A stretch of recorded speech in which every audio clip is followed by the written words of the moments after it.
Hi guys, welcome to Sportstar Academy TV. Today, very excited, I have Alex Chidiac, Australia internationalist for the Matildas. Welcome Alex, how are you? Thank you, I'm good, thanks, how are you? Not too bad. So Alex, can you tell us a little bit about your journey? Oh, it started a really long time ago. I think my earliest memory was when I was 3, so I was kicking the ball in the backyard with my brother, my dad, in my grandma's house. Pretty much grew up just playing in the backyard. And then progressed into just playing for my first club, so it was Croydon Kings in a boys team, and then joined an academy at that same age.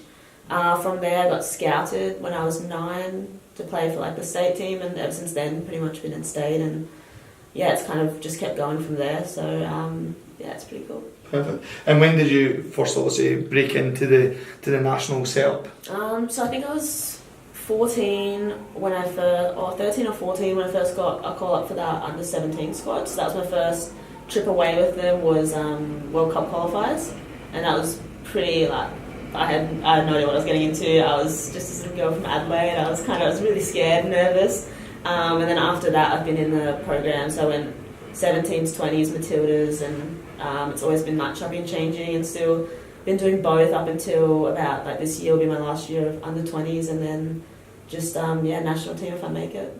Beautiful. And like you also mentioned there, at 17 you get the letter coming in that you've made it to the national team. What was it feeling like? I still don't really believe it. It's hard to kind of take it's like your dream coming true, and you don't really know how to feel, but it's an unbelievable feeling to be able to put the shirt on, represent your country, and play all over the world as well. So perfect.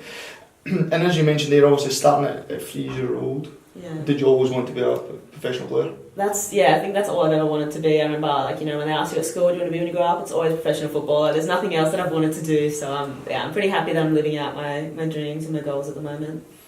And then, obviously, as you're growing up, who was your role models at the time? Who did you look up to? I think I didn't really have a lot of role models when I was younger. I was just playing for the love of it. But I remember the first player I got really attached to was Drogba. I went so far to when they were playing in England, so it was cold. They were wearing gloves with fingerless gloves, and when I went over to England with the academy after that, I was wearing gloves in Australian summer, constantly, just because I loved it so much. I just loved him. I wanted to be Drogba. Did you do his goal celebration when you got one of them down there? I didn't do that, but I was definitely just I did a Spider-Man one. I was all the girls got around it. They're like, why are you wearing gloves? And they just accepted it, and I became glove girl at nationals and everything. So I only stopped when I made it to national team. I was like, maybe I should not wear gloves all the time, but I might bring it back. And as you mentioned there as well, you had a short period at Melbourne City. Yeah.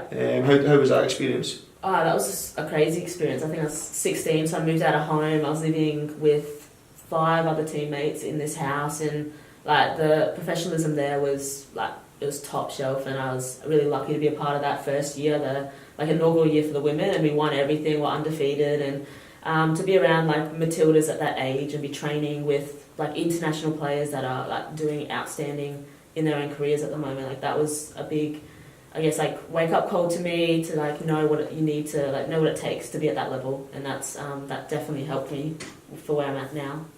And what was it like sharing the house with 5 girls? Yeah, it was interesting. They were really good with me, and they were kind of all just big sisters, and it was good. It was difficult at times. Sometimes we kind of got on each other's nerves a little bit, but that's natural in a house anyway. So kind of a little dysfunctional family, but it worked.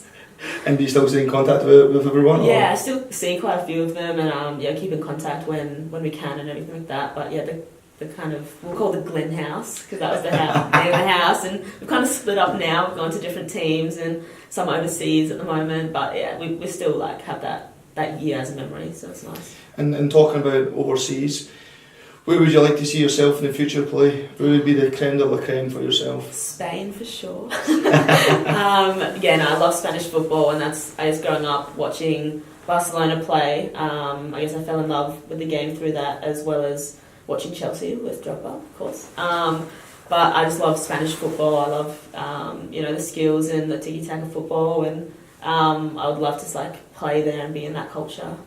Perfect. And as you mentioned there, obviously Spain being number one choice. If England opportunity came, would you like to play in England? 100%. Even if it was the weather's a little not the best? Yeah, look, I'd take it. It's just, to be able to play in England and Spain, that's definitely my goals in the future. Like, playing for Australia at the moment, it's really, really exciting, and I just want to see what I can do on the international level as well. And obviously growing up, what was your team that you supported? Chelsea. Ever since I can remember, it's been Chelsea. Every year I'd get the new strip, and obviously Drogba's name would be on the back, and I'd be wearing these oversized shirts everywhere. Like, I didn't wear casual clothes, I just wore Chelsea shirts everywhere I went. So, yeah, still got quite a few of those left. I think I fit into them now, they actually fit me now. So. That's good as investment. Yeah, it's good. And obviously Australia looking for the Women's World Cup next year, hoping to host that. Quite exciting. It's super exciting. I never thought that was even a possibility, and then when they announced the bid, I got invited to be there to announce the bid, and that was like, if it actually happens, like, it's going to be huge for Australian football in general, and definitely boost women's football here. Yeah, and if there was young girls watching this right now, what would you say to them? I mean, just enjoy the game. I think that it comes down to just enjoying the game and making sure that you're having a lot of fun, but you work hard and know where your goals are at. And but yeah, just enjoy it as much as you can, because if you start to put too much pressure on yourself, then you don't like fall in love with the game. Then it gets difficult. But just have fun with it. Perfect. Difficult question for you now. It's coming up. World Cup is around the corner. Who's going to win the World Cup? Now, Alex, let's be practical about this. Look, you would say Scotland, wouldn't you? Oh, Scotland, yeah, of course. I mean, they'll be watching the World Cup, so that's maybe we can ask them what their bid is. I'm thinking France is going to win it. Yep. Now, what about you? Oh, I think I'm going to go for Germany. Right. Who's going to be the top goal scorer? Who's going to win the Golden Boot? Put you under pressure there. That's a big question. Look, I think Neymar might be. He's like come back from his injury and he's already scoring goals, and I'm like, he's hungry for it. Yeah, I would have said the same there. The Neymar, definitely. Australia, how are they going to do in the World Cup? Look, I think they've got potential to make it to the second round. I'm not sure how they'll do after that. It's obviously World Cup's difficult and anything can happen in the World Cup, but look, I'm hoping that they make it to the next round, and they'll do us all proud. Perfect. Well, thanks so much for your time. I appreciate that. Yeah.